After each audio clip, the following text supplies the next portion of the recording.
നമസ്കാരം. കേരളത്തിന്റെ മുഖ്യമന്ത്രി പിണറായി വിജയൻ പുലർത്തിപ്പോന്നിരുന്ന ചില യാത്രാ സുരക്ഷാ മാനദണ്ഡങ്ങളുണ്ട്. തൻ്റെ കാറിനൊപ്പം ഒരുമാതിരിപ്പെട്ട എല്ലാ കാറുകളും ഓടിക്കുക, ആർഭാടം കാണിക്കുക എന്നിവയൊക്കെയായിരുന്നു മുഖ്യമന്ത്രി പിണറായി വിജയനെതിരെ ഉയർന്ന ഏറ്റവും പ്രധാനപ്പെട്ട വിമർശനങ്ങളിലൊന്ന്. എന്നാൽ കേരളത്തിന്റെ യാത്രാ സുരക്ഷാ ചരിത്രത്തിൽ പുതിയൊരു ശൈലീ മാറ്റത്തിന് തുടക്കമിടുകയാണ് നിയുക്ത മുഖ്യമന്ത്രി വി.ഡി. സതീശൻ. തന്റെ ഔദ്യോഗിക യാത്രകളിൽ ആർഭാടങ്ങളും പൊതുജനങ്ങൾക്ക് ബുദ്ധിമുട്ടുണ്ടാകുന്ന തരത്തിലുള്ള നിയന്ത്രണങ്ങളും പൂർണ്ണമായും ഒഴിവാക്കണമെന്നാണ് അദ്ദേഹം ഉന്നത പോലീസ് ഉദ്യോഗസ്ഥർക്ക് കർശന നിർദ്ദേശം നൽകിയിരിക്കുന്നത്. വി.ഡി. സതീശൻ മുഖ്യമന്ത്രി പദത്തിലേക്ക് എത്തുന്നതോടെ വരുത്തുന്ന ആദ്യത്തെയും ഏറ്റവും പ്രധാനപ്പെട്ടതുമായ ഭരണപരമായ മാറ്റങ്ങളിലൊന്നാണിത്. സാധാരണക്കാരായ ജനങ്ങളെ ബുദ്ധിമുട്ടിച്ചുകൊണ്ടുള്ള VVIP സുരക്ഷാ ക്രമീകരണങ്ങൾ ഇനി മുതൽ ഉണ്ടാകില്ലെന്ന പ്രഖ്യാപനം പൊതുസമൂഹത്തിൽ വലിയ തോതിലുള്ള ചർച്ചകൾക്കും അനുകൂല തരംഗങ്ങൾക്കും വഴിതുറന്നിരിക്കുകയാണ്. യാത്രകളിൽ തനിക്ക് പൈലറ്റ് വാഹനവും എസ്കോർട്ട് വാഹനവും ഒഴികെയുള്ള മറ്റ് അധിക സുരക്ഷാ വാഹനങ്ങളോ അകമ്പടിയോ ആവശ്യമില്ലെന്ന് നിയുക്ത മുഖ്യമന്ത്രി വ്യക്തമാക്കി. സുരക്ഷയുടെ പേരിൽ റോഡുകൾ മണിക്കൂറുകളോളം ബ്ലോക്ക് ചെയ്യരുതെന്നും യാത്ര പോകുന്ന സമയങ്ങളിൽ നാട്ടുകാർക്ക് യാതൊരു വിധത്തിലുള്ള ബുദ്ധിമുട്ടുകളും ഉണ്ടാകരുതെന്നും അദ്ദേഹം പോലീസിന് കർശന നിർദ്ദേശം നൽകിയിട്ടുണ്ട്.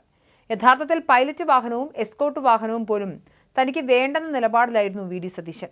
എന്നാൽ ഒരു മുഖ്യമന്ത്രി എന്ന നിലയിൽ സുരക്ഷാ മാനദണ്ഡങ്ങൾ പാലിക്കേണ്ടത് അത്യാവശ്യമാണെന്നും പൈലറ്റും എസ്കോർട്ടും ഒഴിവാക്കാൻ കഴിയില്ലെന്നും ഉന്നത പോലീസ് ഉദ്യോഗസ്ഥർ അദ്ദേഹത്തെ ധരിപ്പിക്കുകയായിരുന്നു.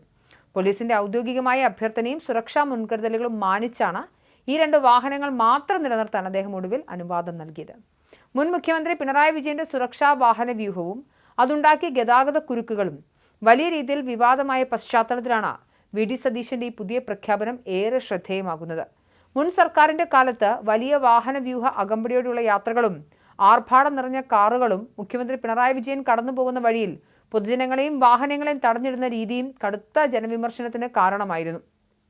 ഈ ആർഭാട VVIP സംസ്കാരത്തിലാണ് നിയുക്ത മുഖ്യമന്ത്രി ഇപ്പോൾ തടയിട്ടിരിക്കുന്നത്. വി.ഡി. സതീശന്റെ ഈ തീരുമാനം ഭരണാധികാരികളും ജനങ്ങളും തമ്മിലുള്ള അകലം കുറയ്ക്കുമെന്നാണ് വിലയിരുത്തപ്പെടുന്നത്.